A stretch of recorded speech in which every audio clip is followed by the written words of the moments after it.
Hey guys, welcome to Wrestling Daze and welcome to this very special video. I have found on Watch Mojo some WWE countdown moments. Now, I'm really interested in digging into these because I know that people would be interested in these kinds of videos. So I am interested in doing it. The only thing I would say is if you are enjoying this, let me know. Leave a like, leave a comment. Let me know if there are more of these kinds of videos that you would like for us to do, and we can dig a bit further into. I'd probably stick with Watch Mojo. I've had a look. They've got quite a few WWE countdown videos in there. So this is a channel that I've watched quite a bit of over the years. So yeah, I think this could be good. They normally do a really good job with their like countdowns. So I think this could be good. I can tell you that the thumbnail had Alexa and Lily on. I didn't click on it for that reason. I clicked on it because I just thought this would be a really good subject. So I have sped it up a little bit. Not much, just a touch, so that we can get through it at a good pace. I am going to obviously try and talk about each moment. I don't know the moments. It's still loading, actually. So I don't know the moments that we're going to be looking at. But I'll try and give commentary as and where I can. So with that being said, let's get stuck into it. I think this is ever. It just says the top 10 embarrassingly bad WWE moments, so I'm guessing that's ever. Let's have a look. Number 10, the rope breaks. WWE Extreme Rules. Surprised. It seems the E has a habit of writing itself into a corner. Take 2021's Extreme Rules pay-per-view. The main event saw Roman Reigns defending his Universal Championship against Finn Balor and his recently resurrected Demon gimmick. WWE likely did not want either wrestler to lose cleanly, so the match ended with one of the most baffling moments in recent history. Balor unleashes the demon and wreaks havoc, and just as he looks set to deliver his finisher, the top rope breaks. The randomness didn't help either competitor, especially Balor, who came out of the whole thing looking like a joke. Okay, so what I'm going to say about that is there's a little bit more to it that I think made it worse, and that was that the demon was getting absolutely smashed, and he's on the outside and he's down, and then all of a sudden he started like convulsing, right? And then all of a sudden he gets back up to his feet and he's back. Like, he's been getting absolutely destroyed, but now he's back. And it really felt like, oh my God, he might do this. He might do this. Like, it was hard to see how they were going to put the demon down for good. They had given pretty much everything. They'd done everything to try and keep him down. But he was back after doing some really weird convulsing thing, which I wasn't keen on. And then it's true. He climbs up, the rope breaks, he falls in the ring. I think he gets speared or Superman punched, and that's it. 1, 2, 3. I mean, it's such a bizarre, flat ending. I think it's one of the least satisfying Roman title defenses from his amazing championship run that he's just had. And also, like, yeah, it really did make the demon character look weak and weird, and it was bad. I agree. It was bad. I don't know that it should be in this list, though. I don't know that it's top 10 embarrassingly bad of all time kind of level. But so I was surprised to see it in this list. But yeah, okay. Number 9, Donald Trump Impersonator versus Rosie O'Donnell Impersonator, WWE Raw.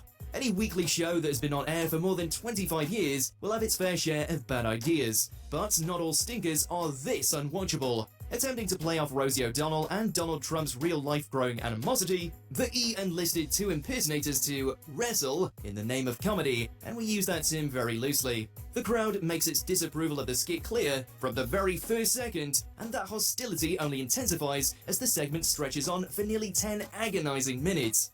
Number 8. Okay, so with that, what I'm going to say is I don't have the best recollection of it, but I know that it was very topical at the time. So if you think about Drake and Kendrick Lamar, they've had a massive falling out, haven't they? So, and it's been very public, and there's been diss tracks. You could sort of imagine them doing, having like lookalikes come out, and then them like, you know, I don't know, having the Miz trying to keep them apart, right? And doing a bit of a comedy thing out of it, right? That's not too much of a leap. But imagine you don't have the Miz. Imagine that we actually have the lookalikes and then we make them do a match. And then imagine that match just keeps going on. Like, it's a joke that you could have a little giggle at. But all of a sudden, like, it just keeps going. And it's just not funny. And it just is, like, a really bad move. I think there is a way of doing that kind of stuff. That was not it, right? It was bad. And it is fine to be on this list. But I think you can see why they would think of doing it. Because Rosie O'Donnell against Donald Trump was a big feud back in the day, just like Drake Kendrick now. But the execution was atrocious, just like this. Oh, my God. Zombies invade WWE. WrestleMania Backlash. For the most part, WrestleMania Backlash was a pretty solid pay-per-view. Almost all of the matches delivered on their promise, except for one notable bout smack dab in the middle of the show. During The Miz and Damian Priest's match, the Thunderdome suddenly became infested with zombies. The Undead acted as special lumberjacks for the match, and went on to pursue Miz and Morrison for dinner. Essentially an extended advert for the film Army of the Dead, WWE saw no attempt to offer a sensible explanation or provide any real follow-up. Yeah, what I'm going to say about that is it was to promote a film. I think had they have brought them out and kind of gone with, wow, these actors are really in character, right? And they just stayed on the outside acting like zombies, but Michael Cole referred to them as actors. You know, you can see them in the new film, and it was just done to promote the film. You can sort of understand that, right? It's an advertisement, a sponsorship that's going to a different level. But they were acting like zombies, and they were being treated like they were actually zombies. And I think the worst part is right at the end, Miz is down, and they all get in, and they just start, like, clawing at him. Like, obviously, if they were real zombies, they would have ripped him apart, rip him open. Here, they're just, like, they can't do that, of course. So they're just sort of, like, climbing on him and it just looked awful. Like, we were trying to pretend that these were actual zombies. Like, it was bad. Yeah, I've got no problem with it being on this list. This is a real interesting one, because this is bad and it's not funny, but it wasn't offensive. I wasn't offended by this. It was just a bad segment, really. I think what kills this is the fact it just keeps going. I think you'll see a lot of that, actually. A lot of these segments that we've seen so far are either matches or they're segments where, like, they go on for quite a bit, and, like, this just goes on for quite a bit. Devin Bayley, This Is Your Life. WWE Raw. The Rock and Mick Foley's This Is Your Life segment is iconic among wrestling fans. The same can be said for Alexa Bliss and Bayley's version, but for all the wrong reasons. Trying to provoke Bayley, Bliss welcomed to the ring a bunch of people from the Huggers past, such as her 4th grade teacher, former best friend, and ex-boyfriend. Horribly acted, lacking anything resembling wit, and lasting for an eternity, this segment badly hurt Bayley's momentum as a babyface, especially since the whole thing ended with Bliss getting the upper hand. The crowd booed loudly throughout, and what can we say? They were completely justified. So, yeah, I mean, everything we said, really. It just wasn't very funny. It outstayed its welcome.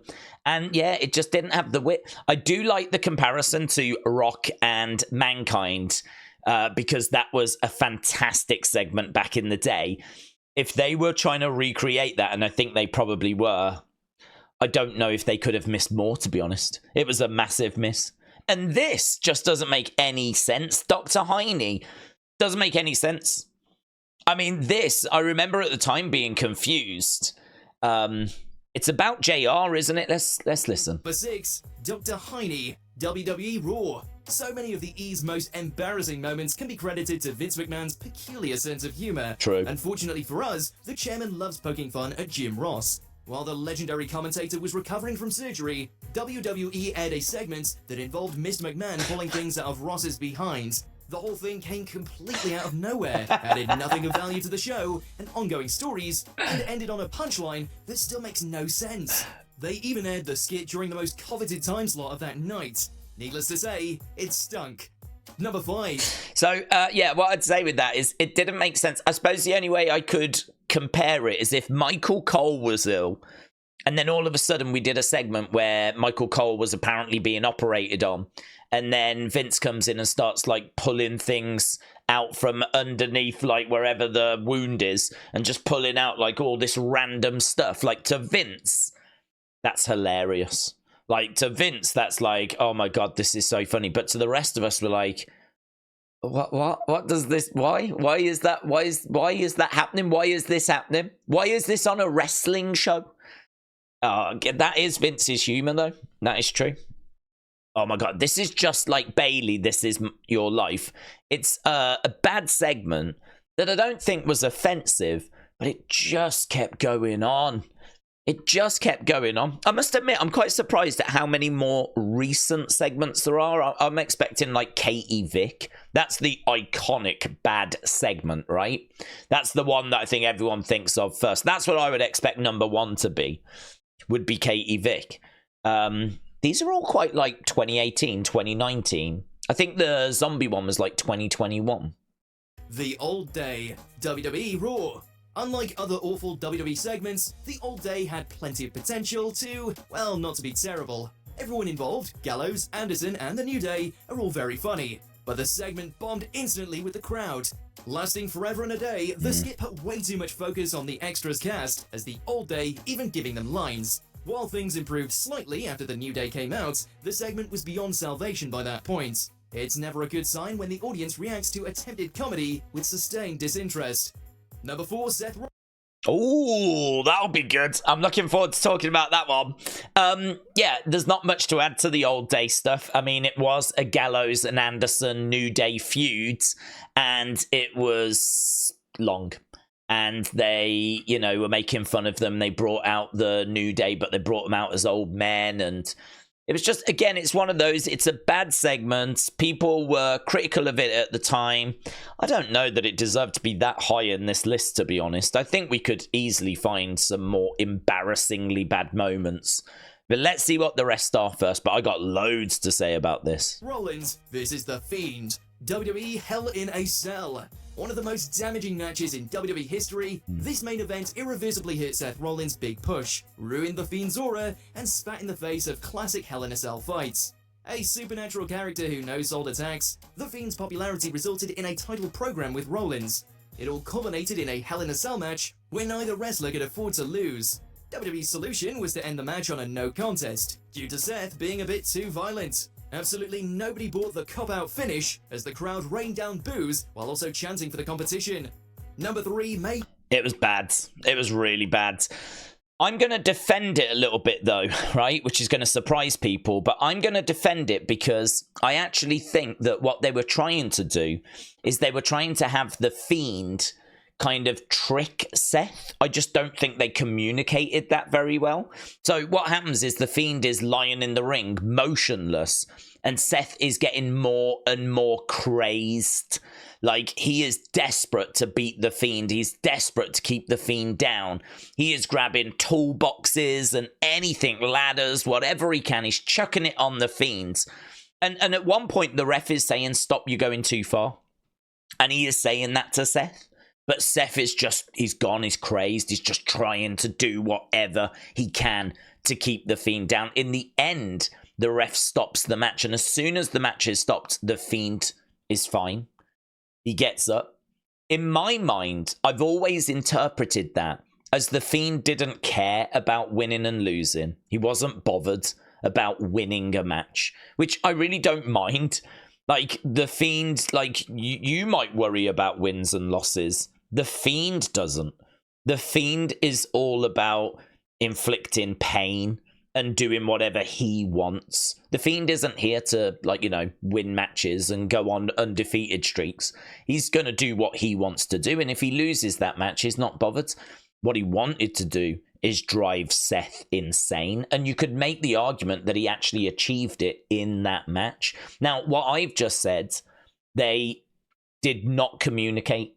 They didn't even communicate very well what the actual result of the match was. So many people watched that match thinking that it had ended in a DQ, because I think at some point they did announce it had been a DQ, but you can't have a DQ in Hell in a Cell.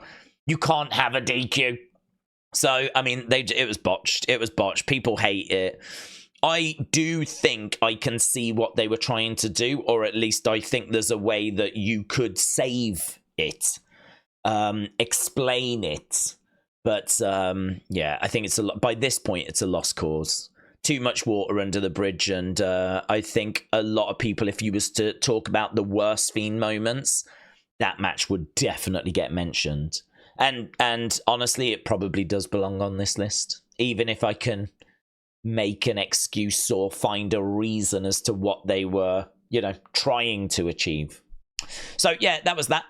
Yeah, this is bad. This is very similar to the Dr. Heine stuff that we were just talking about. This is Vince humor. Basically, Mae Young got pregnant. She gives birth to a hand. That's it. And it didn't go anywhere. And when they said to Vince, apparently, like, why a hand? He was like, because it's a hand. Ha ha ha. Young gives birth to a hand. WWE Raw. The Ease Attitude Era car crash TV approach delivered plenty of timeless moments, but it wasn't all beer baths and 5-second poses. Occasionally, something truly atrocious slipped through the cracks. And few are worse than when the geriatric Mae Young went into labor and birthed a human hand. Who exactly was this for? Not everything has to make sense in the E, but some semblance of a punchline would be nice. Quite a few things from the Attitude Era have aged poorly, but this segment was a disaster from the moment it aired. Number 2. That is true, actually. It was bad from the moment that it aired. So, yeah. Yeah, it was so bad. Only Vince kind of knows what the humor is there. I think it's just like absurd humor, but it wasn't funny.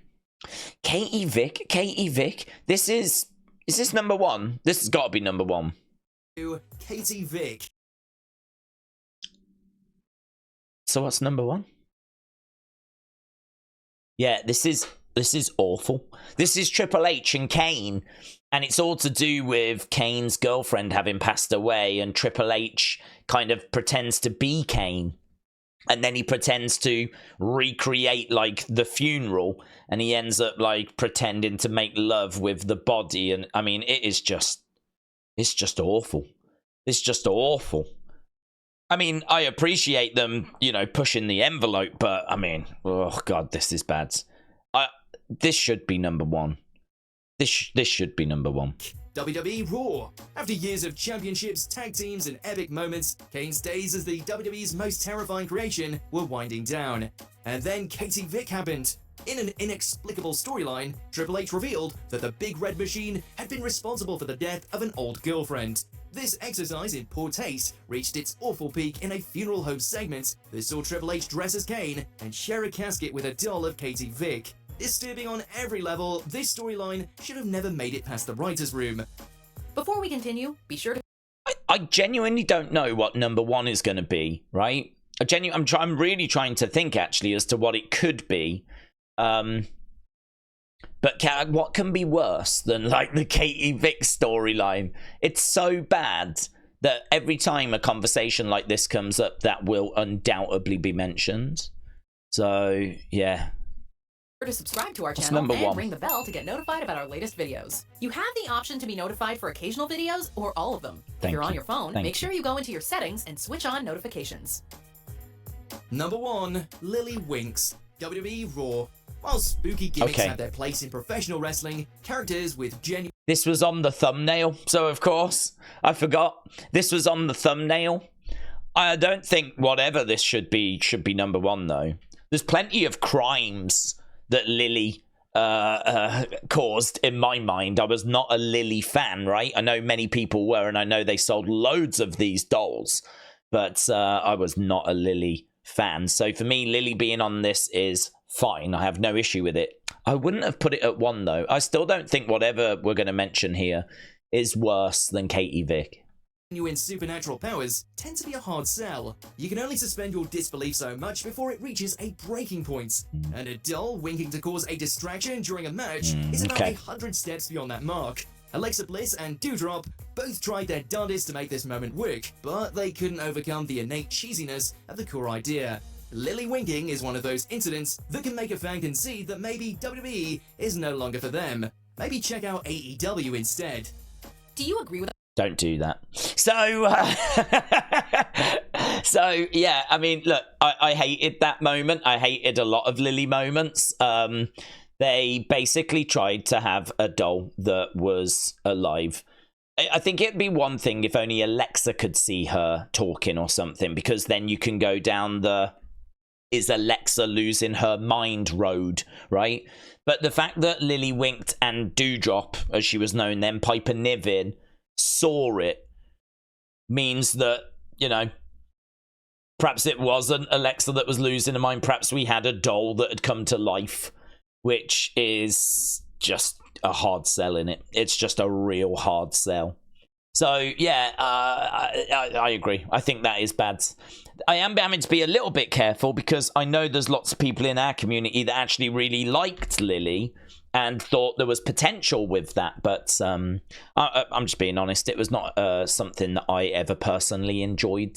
And it is also a little bit of a concern because if Alexa comes back, I think that is the stuff that really divides opinion. And I think we could find something better, for choice of a better word there, you know. I think we could find something better for her. So, I don't know. There's a way forward, though. If she did come back and wanted to still do the Lily thing, I think there would be a way forward, but I would not book it like that. I'd book it completely differently, so... Well, there we go. Let me know, what did you think? What moments should have been in that list? Was the order right? Was the order wrong? I feel like the order's wrong. I'm sure if I sat down and gave it some thought. I mean, what about Vince? What about Vince when he came down during the Rumble and tore both of his quads? And he ends up sitting in the ring as he's berating John Cena and Batista.